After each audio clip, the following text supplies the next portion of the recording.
Principal सनातन धर्म inter college Mirapur जिला Muzaffarnagar online classes में आप सभी का अभिनंदन करता हूँ। मैं आज कक्षा 10 के छात्र छात्राओं के लिए भौतिक विज्ञान विषय अध्याय मानव नेत्र तथा रंग बिरंगा संसार के अंतर्गत प्रिज्म से प्रकाश का अपवर्तन विषय पर आपसे चर्चा करूंगा। चर्चा आरंभ करने से पूर्व मैं आपको बताना चाहता हूं कि इस अध्याय को पढ़ाने का उद्देश्य क्या है, कि आपको प्रिज्म क्यों पढ़ना चाहिए, ऐसी क्या आवश्यकता है। आपने यह सीन अक्सर देखा होगा अपने जीवन में, रेनबो, इंद्रधनुष का बनना। एक हमारे जीवन में अब बहुत सी प्राकृतिक घटनाएं होती हैं जिनको जानने की हमें उत्सुकता रहती है, और जो लोग विज्ञान पढ़ते हैं तो उनसे हमारी अपेक्षाएं और भी ज्यादा जुड़ जाती हैं कि और भी लोग पूछ सकते हैं कि इंद्रधनुष क्यों बनता है, ये कलर कहां से आ गए नेचर में। और भी बहुत सी प्राकृतिक घटनाएं हैं जिनकी व्याख्या हम करेंगे। प्रिज्म से अपवर्तन, अपवर्तन, परावर्तन, पूर्ण आंतरिक परावर्तन, इन सब का अध्ययन आप पहले अध्याय में कर चुके हैं। अपवर्तन किसे कहते हैं, मैं थोड़ा सा आपको अपने पहले अध्याय से जोड़ने का प्रयास करता हूं। जब कोई प्रकाश किरण किसी एक माध्यम से किसी दूसरे माध्यम में जाती है और तिरछी होकर आपतित होती है, जो ये कॉमन सरफेस है, ये इस ब्लैक लाइन के एक तरफ एक माध्यम है, दूसरी ओर पे दूसरा माध्यम है, और एक प्रकाश किरण पहले माध्यम से दूसरे माध्यम में तिरछी होकर जा रही है, किसी कोण पर आपतित हो रही है। तो जैसे ही प्रकाश किरण एक पृष्ठ पर तिरछी होकर आपतित होती है, तब वह प्रकाश किरण दूसरे माध्यम में जाने पर अपने मार्ग से थोड़ा विचलित हो जाती है। प्रकाश सीधी रेखा में चलता है, किंतु आप देख रहे हैं इस आपतन बिंदु के बाद प्रकाश किरण सीधी नहीं जा पाई, बल्कि थोड़ा अभिलंब की ओर झुक गई। इस घटना को प्रकाश का अपवर्तन कहते हैं। आपको बताया गया था कि दो प्रकार के माध्यम होते हैं, सघन माध्यम और विरल माध्यम। वो निर्भर करता है माध्यम के अपवर्तनांक पर, कि वायु के सापेक्ष जिस माध्यम का अपवर्तनांक ज्यादा है, तुलनात्मक ज्यादा है, वो सघन माध्यम, और जिसके लिए अपवर्तनांक कम है वो विरल माध्यम होता है। जब कोई प्रकाश किरण विरल माध्यम से सघन माध्यम में जाती है, तब क्या होता है, वह प्रकाश किरण अपवर्तन के बाद अभिलंब की ओर झुक जाती है, अभिलंब के पास आ जाती है, क्योंकि विरल माध्यम से सघन माध्यम में जाने पर उसकी प्रकाश की चाल कम हो जाती है और वह अभिलंब के पास आ जाती है। भिन्न भिन्न माध्यमों में प्रकाश की चाल भिन्न भिन्न होती है, और जब कोई प्रकाश किरण सघन माध्यम से विरल माध्यम में आती है, तब वह प्रकाश किरण अपवर्तन के बाद अभिलंब से दूर हट जाती है। यह भी अपवर्तन है। यदि मैं इस आपतन कोण का मान बढ़ा दूं, ये जो आपतन कोण होता है आपतित किरण और अभिलंब के बीच जो ये आपतन कोण है, अगर मैं इस आपतन कोण का मान ज्यादा कर दूं तो अपवर्तन कोण का मान भी ज्यादा होता है और प्रकाश किरण अभिलंब से दूर हो जाती है। जैसे आपतन कोण, अपवर्तन कोण। आपतन कोण का मान ज्यादा करने पर अपवर्तन कोण का मान और ज्यादा हो जाता है, क्योंकि प्रकाश किरण का अपने मार्ग से भटकना, अपने मार्ग से विचलित होना केवल माध्यम के अपवर्तनांक पर भी निर्भर नहीं करता है, बल्कि वह आपतन कोण पर भी निर्भर करता है। अगर मैं आपतन कोण का और मान बढ़ाता हूं, तब एक स्थिति ऐसी आ जाती है कि अपवर्तन कोण का मान 90 डिग्री हो जाता है। उस विशेष आपतन कोण को क्रांतिक कोण कहा जाता है। और जब हम आपतन कोण का मान क्रांतिक कोण से भी ज्यादा कर देते हैं, तब वह प्रकाश किरण जिस माध्यम से आई थी उसी माध्यम में वापस लौट जाती है, और इस घटना को पूर्ण आंतरिक परावर्तन कहा जाता है। मैंने पहले अपवर्तन की व्याख्या की, अब हम समझेंगे कि प्रिज्म से अपवर्तन कैसे होता है। प्रिज्म से अपवर्तन को जानने से पहले हमें प्रिज्म को जानना होगा कि प्रिज्म क्या होता है। किसी समान पारदर्शी माध्यम का वह भाग जो किसी कोण पर झुके हुए दो समतल पृष्ठों से घिरा होता है, प्रिज्म कहलाता है। इस डेफिनेशन को आप द्वारा पढ़िए मेरे साथ। आप देखेंगे किसी समान पारदर्शी माध्यम ये एक आकृति मेरे पास है और समान पारदर्शी माध्यम, आप इसे देखेंगे तो मुझे भी इससे आर पार दिख रहा है, पारदर्शी है। किसी पारदर्शी माध्यम का वह भाग जो किसी कोण पर झुके हुए दो समतल पृष्ठों से झुका होता है। ये दो समतल पृष्ठ हैं 1 और 2, और ये समतल पृष्ठों से घिरा हुआ भाग और यह आकृति कहलाती है प्रिज्म। ये दोनों समतल पृष्ठ, कौन से दोनों समतल पृष्ठ? अगर मैं एक तरफ से प्रकाश किरण आपतित करूं, दूसरी तरफ से निर्गत किरण प्राप्त हो, तो ये दोनों पृष्ठ कौन से दोनों पृष्ठ? ये आकृति देखिए आप, ये ABC, ये दोनों पृष्ठ की मैं बात कर रहा हूं, इधर और इधर वाले, ये दोनों पृष्ठ अपवर्तक पृष्ठ कहलाते हैं। ये दोनों पृष्ठ और दोनों अपवर्तक पृष्ठों के बीच बने कोण को अपवर्तक कोण कहते हैं। ए अपवर्तक कोण कहते हैं। ये अपवर्तक कोण कहलाती है, ऊपर वाली लाइन है अपवर्तक कोण। और अपवर्तक कोण के आगे ये जो है ये प्रिज्म का आधार कहलाता है। आप इसे ध्यान से देखिए।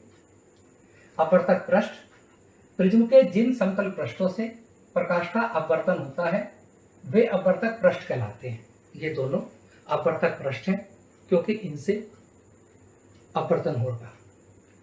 अपवर्तक कोर, दोनों अपवर्तक पृष्ठों के मिलने से बनी कोर को, ये जो ऊपर वाली कोर है, ये दोनों अपवर्तक पृष्ठों से मिलकर बन रही है और इस कोर को अपवर्तक कोर कहा जाता है।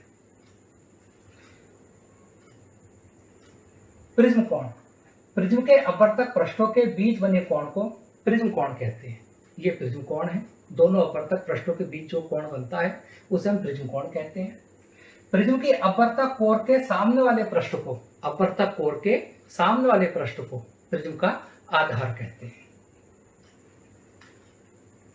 ये एक फिगर आपको कि प्रिज्म से अपवर्तन कैसे होता है। अब मैं अपने टॉपिक पर वापस आता हूं। ABC एक प्रिज्म है, ABC एक प्रिज्म है और इस प्रिज्म पर एक प्रकाश किरण PQ आपतित होती है। यह बिंदु Q आपतन कोण है और PQ को आपतित किरण कहते हैं। यह प्रकाश किरण जैसे ही वायु से कांच में जाएगी, वायु मीन्स विरल माध्यम, कांच सघन माध्यम, जैसे ही प्रकाश किरण वायु से कांच में जाएगी, वायु से कांच में जाने पर प्रकाश किरण, विरल से सघन माध्यम में जाने पर प्रकाश किरण अविलंब की ओर झुक जाएगी और यह एक अपवर्तित किरण है। ये अपवर्तित किरण है। अपवर्तन कोण, आपतन कोण, I आपतन कोण, R अपवर्तन कोण।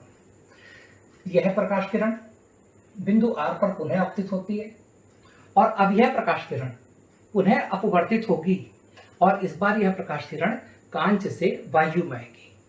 पहले प्रकाश किरण वायु से कांच में गई थी और अब प्रकाश किरण कांच से वायु में आएगी, सघन माध्यम से विरल माध्यम में आएगी और यह प्रकाश किरण अब क्या होगा? अविलंब से दूर हटेगी और इस किरण को, RS को हम निर्गत किरण कहेंगे। यह आपतित किरण, अपवर्तित किरण, निर्गत किरण। अगर यह प्रिज्म ना होता तब ये आपतित किरण सीधी निकल जाती है, किंतु प्रिज्म के होने से ये इस प्रकार निर्गत हुई है।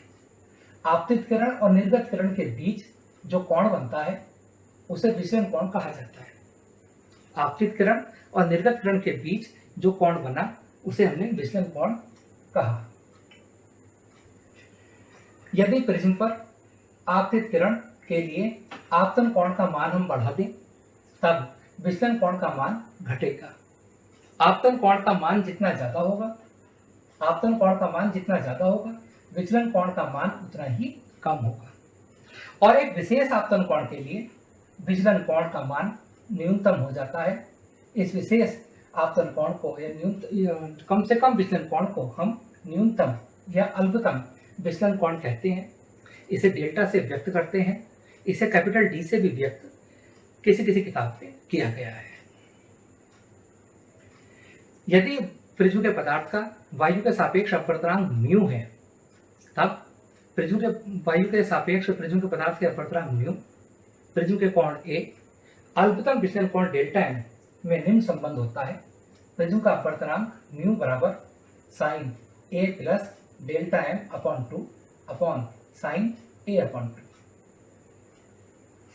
वायु के सापेक्ष प्रिज्म के पदार्थ के अपवर्तनांक को म्यू के अलावा हम स्मॉल n से भी व्यक्त कर सकते हैं। एक मैं न्यूमेरिकल लेना आपसे चाहता हूं इस फॉर्मूले पर कि एक प्रिज्म का कोण 60 डिग्री तथा न्यूनतम विचलन कोण 30 डिग्री है। प्रिज्म के पदार्थ का अपवर्तनांक ज्ञात कीजिए। देखिए, प्रिज्म के कोण को हम कैपिटल ए से व्यक्त करते हैं और अल्पतम विचलन कोण को डेल्टा एम से व्यक्त करते हैं। वायु के सापेक्ष प्रिज्म का अपवर्तनांक हमें ज्ञात करना है, उसे हम स्मॉल n से व्यक्त करते हैं। प्रिज्म का कोण A 60 डिग्री, न्यूनतम विचलन कोण डेल्टा एम 30 डिग्री। प्रिज्म के पदार्थ का अपवर्तनांक n ज्ञात करना है। जो फॉर्मूला मैंने बताया था, प्रिज्म के पदार्थ का अपवर्तनांक n बराबर sine a plus delta M upon 2 upon sine a upon 2। Sine a की वैल्यू पुट की 60 प्लस 30 अपॉन 2 साइन 60 अपॉन 2।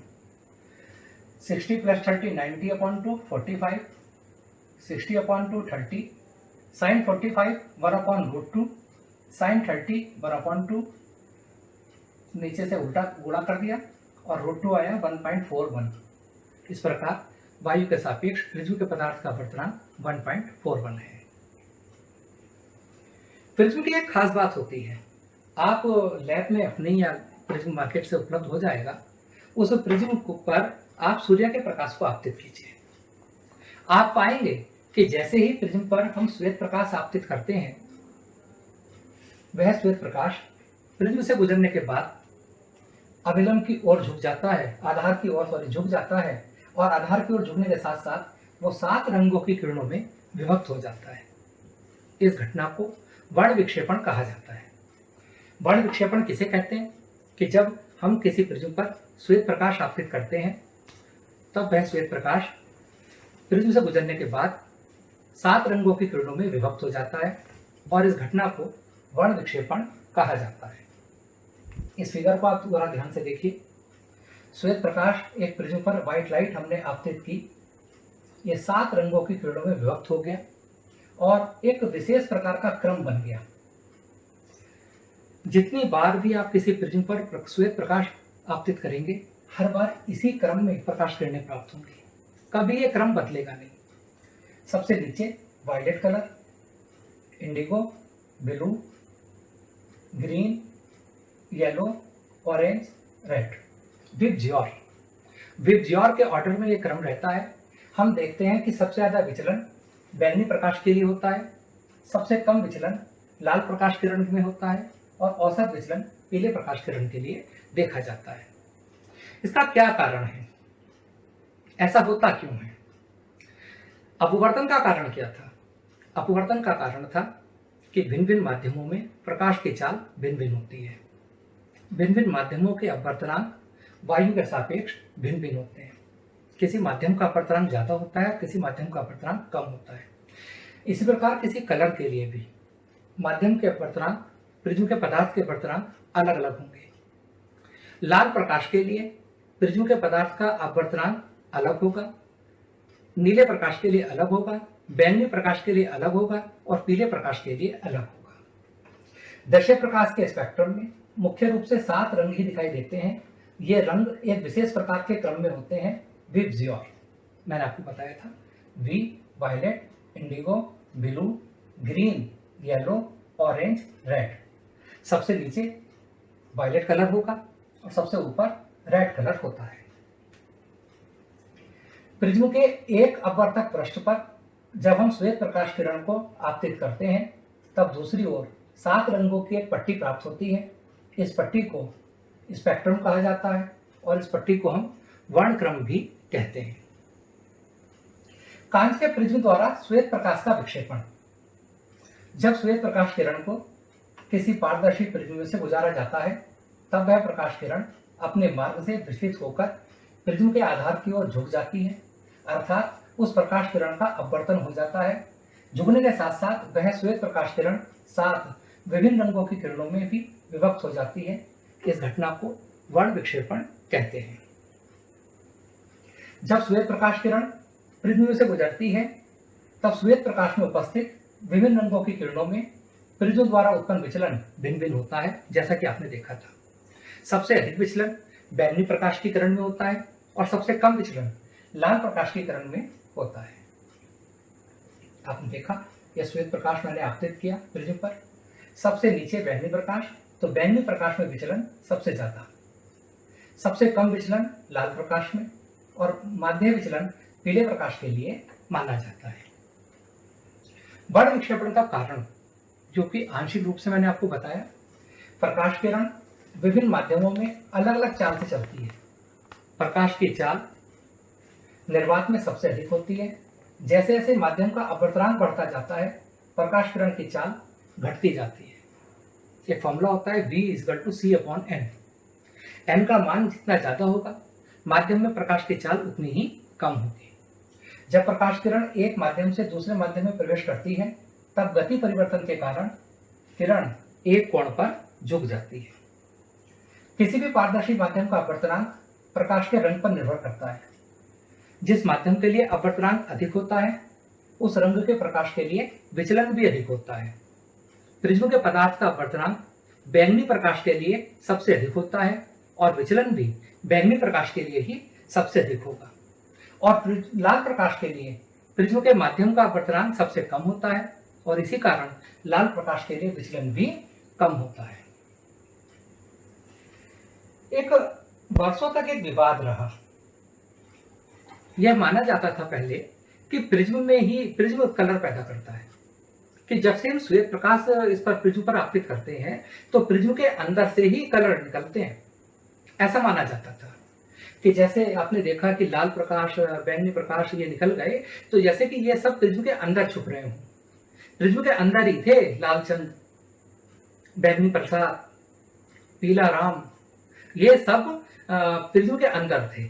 और जैसे ही श्वेत प्रकाश डाला, श्वेत प्रकाश की उपस्थिति में प्रिज्म के अंदर जो कलर पहले से विद्यमान थे वो प्रिज्म से बाहर आ गए निकलकर, जैसे प्रिज्म ने उन कलर्स को कैद कर रखा हो। और प्रिज्म ऐसा उपकरण है जो कलर डेवलप करता है, ऐसा पहले माना जाता था, जो मिथ्या था। न्यूटन आए। न्यूटन एक बहुत महान वैज्ञानिक, उन्होंने ऑप्टिक्स के क्षेत्र में भी कार्य किया। उन्होंने बताया कि प्रिज्म के अंदर रंग नहीं होते, श्वेत प्रकाश ही 7 रंगों से मिलकर बना होता है। उन्होंने एक प्रयोग के द्वारा इसे सिद्ध करके दिखाया। कैसे? ये एक प्रिज्म एबीसी था। इस प्रिज्म पर श्वेत प्रकाश आपतित किया। जैसे ही श्वेत प्रकाश प्रिज्म पर आपतित हुआ, विक्षेपण हुआ, अपवर्तन हुआ।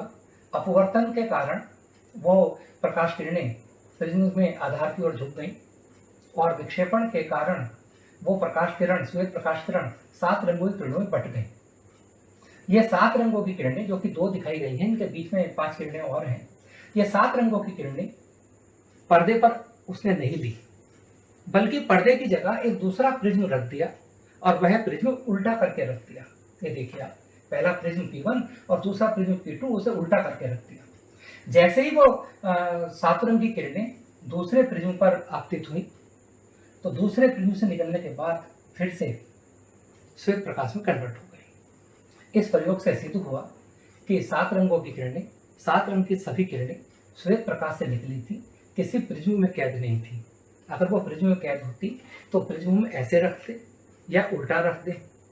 वो तो ये थोड़ी हुआ है कि यहाँ से 7 रंग की किरणें इस प्रिज्म में निकाल दी और दूसरे प्रिज्म में कैद कर ली ना। तो इस प्रयोग से सिद्ध होता है कि श्वेत प्रकाश किरणें 7 रंगों की किरणों से बनी होती है और जब श्वेत प्रकाश किसी प्रिज्म पर आपतित होता है, तब वो प्रिज्म से गुजरने के बाद वो किरणें 7 रंगों की किरणों में विभक्त हो जाती हैं और इस घटना को बड़ विक्षेपण कहते हैं। प्रिज्म से गुजरने पर सबसे अधिक विचलन बैंगनी प्रकाश की किरण में होता है और सबसे कम विचलन लाल प्रकाश की किरण के लिए होता है, क्योंकि लाल प्रकाश के लिए प्रिज्म के पदार्थ का अपवर्तनांक कम होता है और बैंगनी प्रकाश के लिए प्रिज्म के पदार्थ का अपवर्तनांक ज्यादा होता है। और जिस रंग के प्रकाश के लिए प्रिज्म के पदार्थ का अपवर्तनांक ज्यादा होगा, विचलन भी ज्यादा होगा। इस घटना को जो मैंने बताया, श्वेत प्रकाश के स्पेक्ट्रम का पुनर्विभजन। न्यूटन ने बताया था कि वर्णक्रम के 7 रंगीन प्रकाश पुनः मिलकर वापस श्वेत प्रकाश प्रदान कर सकते हैं। यदि हम किसी प्रिज्म पर सूर्य का प्रकाश आपतित करें तथा पर्दे के स्थान पर हमें दूसरा प्रिज्म उल्टा करके पहले प्रिज्म के समांतर रख दें, तब दूसरे प्रिज्म से जो प्रकाश बाहर निकलता है वो पुनः श्वेत हो जाता है। इंद्रधनुष का बनना, मैं आपको बता दूं कि जब मैंने अध्याय शुरू किया था आज का टॉपिक, तो मैंने इंद्रधनुष की बात की थी। मैंने बात की थी कि इंद्रधनुष कैसे बनता है, ये हम पता लगाएंगे आज के अध्याय के बाद। इंद्रधनुष बनता कब है? आपने सभी ने अक्सर, अधिकांश लोगों ने अपने जीवन में कभी न कभी इंद्रधनुष को देखा जरूर होगा। इंद्रधनुष हमेशा वर्षा ऋतु में वर्षा होने के बाद बनता है और जिधर सूर्य निकल रहा हो उसके अपोजिट डायरेक्शन में बनता है। जब वर्षा रुक जाती है तब वायुमंडल में बारिश की, वर्षा की, पानी, जल की छोटी छोटी बूंदें ठहर जाती हैं, निलंबित रहती हैं, निलंबित अवस्था में रहती हैं। वो सभी छोटी छोटी बूंदें एक प्रिज्म का कार्य करती हैं। ऐसा लगता है कि जैसे वायुमंडल में लाखों करोड़ों प्रिज्म तैर रहे हैं, और जब उन प्रिज्म रूपी बूंदों पर प्रकाश गिरता है तो प्रत्येक बूंद प्रकाश का अपवर्तन करती है, प्रकाश का उसमें परावर्तन भी होता है और प्रकाश का विक्षेपण भी होता है। और इन सब घटनाओं से मिलने के बाद कलर हमारी आंखों में आते हैं और हमें इंद्रधनुष चमकता है। इसकी हम संक्षिप्त व्याख्या करते हैं। वर्षा के बाद वायुमंडल में उपस्थित जल की सूक्ष्म बूंदें छोटे छोटे प्रिज्म की तरह कार्य करती हैं। जैसा मैंने बताया, जितनी वर्षा की बूंदें हैं, बरसात के बाद वायुमंडल में लाखों करोड़ों छोटे छोटे प्रिज्म तैरते दिखाई देते हैं। सूर्य का प्रकाश जब इन बूंदों पर गिरता है तब ये प्रिज्म रूपी बूंदें प्रकाश को अपवर्तित तथा विक्षेपित व परावर्तित कर देती हैं।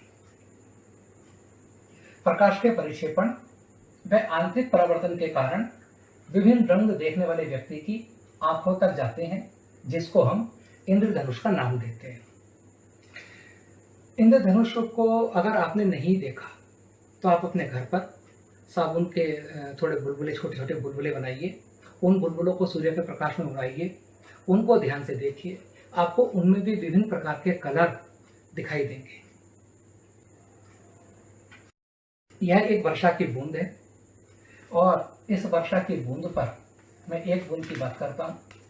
इस वर्षा की बूंद पर सूर्य का प्रकाश आपतित होता है। यह सूर्य का प्रकाश जैसे ही वर्षा की बूंद पर आपतित होता है, यह प्रकाश वायु से जल में जा रहा है, वायु से जल में जाएगा और तिरछा आपतित हो रहा है। और मैंने बताया था कि जब कोई प्रकाश किरण एक माध्यम से दूसरे माध्यम में तिरछा आपतन करती है तब वह प्रकाश किरण अपने मार्ग से कुछ विचलित हो जाती है। ये देखिए, यह प्रकाश किरण अपने मार्ग से थोड़ा विचलित हो गई और चूंकि विरल से सघन में जा रही है तो अभिलंब की ओर झुकेगी।